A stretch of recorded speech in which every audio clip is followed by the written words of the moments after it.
আসসালামু আলাইকুম। Hello everyone, আপনারা সবাই কেমন আছেন?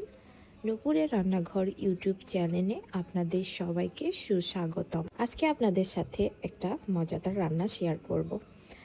পাকিস্তানি মুরগি ভুনা রেসিপি।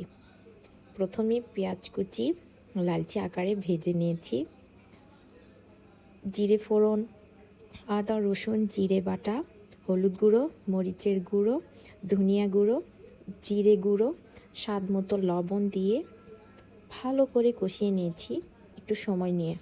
মশলাগুলো দেওয়া হয়ে গেলে 10 মিনিট কষিয়ে নেবেন।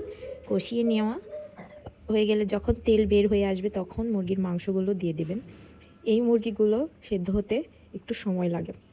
আপনারা চাইলে কষিয়ে নিয়ে প্রেসার কুকারে কয়েক শীষ দিয়ে নিতে পারেন, না হলে যদি পাত্রে রান্না করেন তাহলে একটু সময়ের দরকার, কিন্তু ভালো করে কষিয়ে নিতে হবে। কারো কারো কাছে এই মুরগির মাংসটি গন্ধ লাগে, মুরগির মাংসের মশলা ব্যবহার করতে পারেন, সেক্ষেত্রে গন্ধটা লাগবে না।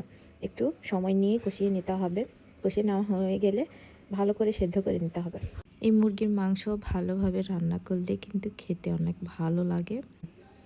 প্রথমেই বলে নিচ্ছি, আমার ভিডিও যদি আপনাদের ভালো লাগে তাহলে আমার চ্যানেলটিকে সাবস্ক্রাইব করবেন।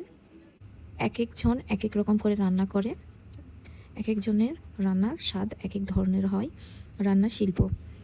তো যদি ভালো করে করা যায় তাহলে কিন্তু খেতে মজাই লাগে।